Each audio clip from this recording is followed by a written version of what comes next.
Hey guys, and welcome back to another YouTube video. In this video, we're going through the SuperCoach, review of round 2, and then going into round 3 about how my team's looking. I think it's in a really positive space. I mean, I jumped up, what is it now? Something like 15k spots or whatever. Yeah, I basically halved my rank. I went from, I jumped up 15,326 ranks, now up to a season rank of 15,333. And I think for me, that's a really positive situation because I do have no GWS guys as well, and only one Gold Coast guy. So I'm really looking. Well, I have Cadman and Sexton, but all things considered, those two aren't really going to impact too much, to be honest with you. Compared to like a Tom Green, a Flanders, a Took, a Rowell, a Whitfield, etc., that a lot of people have. That I feel like I can catch up some ranks now.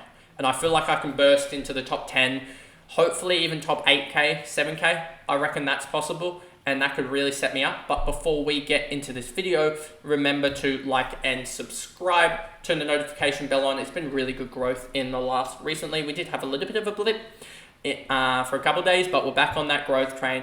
I did set an ambitious target in my head, but I didn't want to say it. But I reckon if we can get 500 subs by the buys, which is around 10 a week, I think we can do it. We're tracking roughly on that marker, but 500 before the buys would be, or around the buys, would be the marker that I'd love to hit, as that is roughly 10, 11 per week, and I think we can do that. But anyway, let's jump into the video. And as you can see here with the with last week, we ended up with, if we just go here, 2040, which was top 9%. And yes, that was a huge round, and total score of 4,196. We're roughly, I believe, if we just go here to rankings, we are roughly 400 points off the pace, but I believe a lot of these teams have Tom Green, as well as Naismith isn't going to be making. Naismith, that's an awkward one there as well, him there, but I guess we have that in Livingston, but an extra 20k we have access to. Because of that, Flanders, Sexton as well for him, and Took Miller. So he's got 2 here and 2 here that he's got to sort out or hold through. And playing Manor on field could be dangerous, to be honest with you. And he's also got McDonald and Caulfield and Phillips. So you can start to see the cracks in the armour here with this team, and so how I believe I can easily catch up to that. So yeah, we scored 2040, I believe it was it? Let me just check here. Round 2, 2040. Yeah. So yeah, day cost 54, and then you also have the likes of Harry Sheasel 113. Was it? Is this showing last round? Let me just check. Yeah, last round. 113. Young 62. So these two are on the bubble. Harry Sheasel doing his job. Hayden Young, not so probably going to just trade him out in SuperCoach and hope he somehow does really well in Fantasy but not SuperCoach. Elliot Yeo doing his absolute job with 110. Love him across both formats. Zach Williams coming back on the bubble with a -2 at break even, so he should do fine. Blake Howes, 68. He's been a rookie that's doing amazing across both formats. -22 break even. I suspect looking at the projections here, it projects him to gain another one. It projects him to basically get up to 303k, and this is with 58s. This is even with the, what is he averaging at the moment? A 74. So if he gets 70 or so, then that'll get him all the way up to sort of this, I would suggest maybe a 325 with a 68 or 70. So yeah, I'm thinking he can push that much, and for a 1, 2, 3, I believe it was. Yeah, 1, 2, 3 rookie, that is absolutely amazing. Then we have D'Ambrosio. Yep, brought him in, and yeah, he should be doing fine. And who do I have on the bench? I'm gonna put Williams on the bench here, honestly, as I think D'Ambrosio is probably a better person to put there. And then we check the Zach Williams score. If Zach Williams scores really well, we put probably Howes off the field and Caulfield on the field. So that's sort of the way that'll work. But, and this is without trades at the moment, this team. So you'll see my 3 trades. So yeah, Howes has done really well. Caulfield injury, I know a lot of people would be like, yep, trade. But at the end of the day, do I really want to waste another trade just to go to another 1, 2, 3? Or do I want to start making maneuvers? I know he's not going to be making cash, but a lot of people have an Ethan Phillips or someone else on there. And then in 2 to 3 weeks, if we get, say, an Ethan Phillips to debut and we get another week of him and he's there doing well, I can just trade Caulfield to Ethan Phillips and then make some cash there. So I'm just going to wait with Caulfield, wait out, see my options develop, as there's no real good options at the moment, I don't think, to go to. So that's why I'm going to hold him. Bont, yep, as I said in the fantasy video, Bont and Gawn, my captain and vice captain respectively, and for this week as well. Bont 136, averaging 131, and he's not even playing at his best, so he should be fine. Gawn has the huge matchup where he could honestly go 160 against Soldo. And then Zach Butters went 175, and yeah, he'll be important this week as well. Nick Martin only a 93, and put on the chopping block, let's just put it that way. Ollie Wines 99 on the chopping block as well, but we'll wait and see what I do with my trades. Well, I know what I'm going to do, but you guys wait and see. Bonner, again, also potentially on the chopping block as well, just a 49, but I think, as we said in the AFL fantasy video, I think this was a blip, and I think he gets better. And let's just see how their makeup looks like in the back line, as with the injuries you could see like Sinclair go into the midfield or whatever, or someone, you will see a different midfield mix alongside the wingers, as they're really down with Henry and Wood out. Fife played in the midfield this week, and that wasn't a good play in the end. Should have played him, should have done Harley Reid onto Sexton onto the bench here, Harley Reid into here, and then get Sanders on field. That wasn't the best play, but me something like 30 points. But anyway, learn from that, that Sanders is still going to be doing fine. Roberts 94, McCurchin 95 did their job perfectly, and they're just great rookies. Then obviously Sanders is on the bubble now with a minus 37. He's doing absolutely perfect. Sharp doing absolutely perfect as well, minus 63 for him. And then Clark as well on the bubble now with a minus 3. So he's still going to be making cash if he gets selected. So I'm just going to hold him as a minus 3. He's still going to make cash. And I think with the 60 movement, he could make 30k or whatever and start really getting that break even down as that really poor score gets out of his system.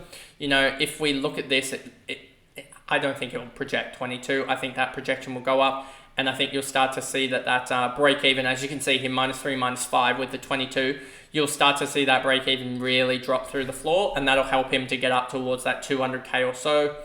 Gawn and Grundy, they're doing their job there, and there's a potential to move Grundy up, but I don't think the rucks have really stood out this year so far in English and Marshall, and Briggs up there as well, but I don't think, or is Briggs isn't doing too well, is he? Briggs, he would be on his buy now, wouldn't he? Kieran Briggs down 18k, has a break even of 138, is averaging 101, so yeah, you can see not really doing too good. But yeah, so I'm not too worried about these guys. The Ruckman, they're doing their job. LJ is doing his job as well, and another couple of weeks, I still think he'll do really well, even with the likes of Sean Darcy in the side, but he could be a potential trade down to someone. If we look at what's Flanders priced at, Flanders is currently priced at 528k, and we'll look at the other forwards when they come back into the side, but Jackson could be a potential trade down to someone, and then and almost get 2 premiums get a rookie that is really fat priced at that point, and get them up to basically 2 premiums in the forward line, as forward premiums should be a little bit cheaper to come by. Heaney doing his job, James Jordan as well, sort of similar plans in the next couple of weeks. Him and Fife and Billings are all sort of on the chopping block, not this week probably, but in the next couple of weeks.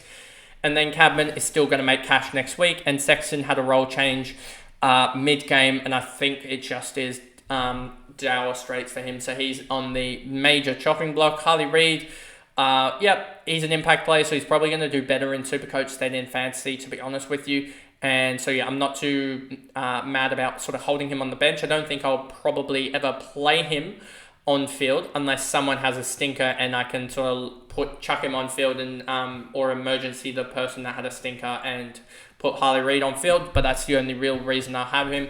I think a lot of people will jump off him in the next couple of weeks, especially on fantasy, as he's just going 50s. If he doesn't have that big game, then I think his ownership will drop. And then Darcy Wilson is doing his job in the forward line rookies by just he's going to be making cash with his 60s. And yeah, if he makes another 60, he'll go up probably 50k, and that'll get him on the rise. And you can sort of see he's projected to go 39. Even with 39 projections, he gets up to a 207. And if he makes sort of 40s and 50s, that projection will go up, and that will be huge cash gen out of him. But yeah, you can sort of see with James Jordan, he's projected a 77. If he projects 77 each week, which he's not even projected to go that, he still has another 40k to make after making 40k. So I reckon he could easily push 370, 380k for James Jordan before we trade out. Billing something similar as well. If you look at his projections as well, 62, 59, 67, you can sort of see him bottoming out at 330k. So that'll be an interesting watch there. But now onto the trades, and the first trade is actually going to be, who was it again? It is Nick Martin, it is Hayden Young, and it is, if we bring it up here, who was the third trade? It was Sexton. And then the guys that we're trading in is Powell. If we look here, Powell, 310k, he's got a massive negative break even. And then the next guy trading in is Steele. A lot of people are saying, why are you going Steele? I think Steele is heavily underpriced and can easily push up and does have easier games to come. He's played Geelong and then also Collingwood, I believe. I'm right in saying that he's played those two games. So he's surely got easier games where this Supercoach spread's going to go a little bit more to him. And so I'm looking at that and thinking that Steele can push 120 for the year, which will be fine. And other people that have a little bit of outlier performances will slowly dip down below 120, as 120 should be a top 10 midfielder. And then in the back line, we have Wanganeen Malira, and he is the one in the back line. I did think about potentially going, and there was not really anyone in the midfield, if we look here in the midfield, that I really necessarily thought would be necessarily value that I don't already have. As you can see here with the top averaging guys, they pretty much all have a buy except for Setterfield and Merritt, and that I don't have already. So I'm not looking at that. And then also you got Matt Crouch at 490k. I could go to him, but then again, he's got a 36 break even, so you could go to him. But I think Steele is more likely to be that guy that just, especially with Brad Crouch now confirmed out for 6 to 8 weeks, I think that only helps Steele a little bit more. As being the top guy to go to in the midfield. So I think that only helps him a little bit more, and that could potentially give him 3 to 4 points per game. I mean, he did go consistent. If we just make these trades, you'll see what my lineup now looks like. You'll see that Steele here. In the first game, he went only a 119, and the second game, he went 120. But you can see here a lot more tackles in the second game. So hopefully we can see a very consistent non-disposal stat line for him, as that should help him. But yeah, those are the 3 trades that I'll go to and how the team lines up. I'm really liking it, how we've got a lot of cash gen, and also it's not Harley Reid. Who is the guy that I want in the emergency? I forgot who it was necessarily. Who has the early game? You got Frio and, oh yes, I know what I wanted to do now. If I go here and do this and then do this, and that's how I want to line up. Because if you look here, you got Nat 5. If Nat 5 does well, then I have Cadman's captaincy, as well as watching out for the Zach Williams game as well to see if he does well. Then I won't need Howes. Or I can not need, well, I'm probably not going to choose Howes if Zach Williams goes like a 90. And then I have the same thing with Nat 5. He is a potential sub-risk, but they've said he's good to go as well. So he's going to be the guy on that F6. If he goes really well and goes the 103 or whatever that he did in round 1, yeah, 103, then we just keep the Cabman there, and that's my potential captaincy loophole. But if he doesn't do well, then we go, and I also have this as well, that just in case stuff hits the fan, we have Livingston here that we can captaincy, as well as he has the late game as well. So there's that as well. So I have loops everywhere, as you see, but they're better. There's at least one definite loop there in Livingston, which will help the captaincy option, I guess. I have the 3 strong midfield rookies there. Reed being used to get Nat 5 back into the forward line is really good, I think. And then also, I think Darcy Wilson has a better... Oh, well, actually, Reed's scoring a lot better than Darcy Wilson. But I think Darcy Wilson now will get that... he could get that wing roll back. And that wing roll for him will probably get him 70s or 80s. So, yeah, I'm more inclined to go Darcy Wilson over Harley Reid in case Nat 5 bottoms out.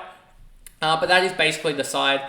I really like it. It's best 18 again, but we have Dacos, Sheasel, Wanganeen, Lira, Elliot Yeo, and D'Ambrosio that I'm happy with scoring-wise. So that's 5, 6 in Bontempelli, 7 in Butters, 8 in Steele. Ollie Wines, 9. I'm probably going to trade him out, but his break-even is like 50 less than Martin, so that's why he stays. So that's, 10 now? 9 there in Ollie Wines. Bonner, I'm a little bit worried about, but he's still fine. So that's 9 there. And then you have the 3 rookies. I expect some scores there. Gorn and Grundy should be fine. So that's up to 11. Then you have LJ, 12. Heaney, 13. Jordan, I think, is still fine, 14. Powell, doing great, so 15.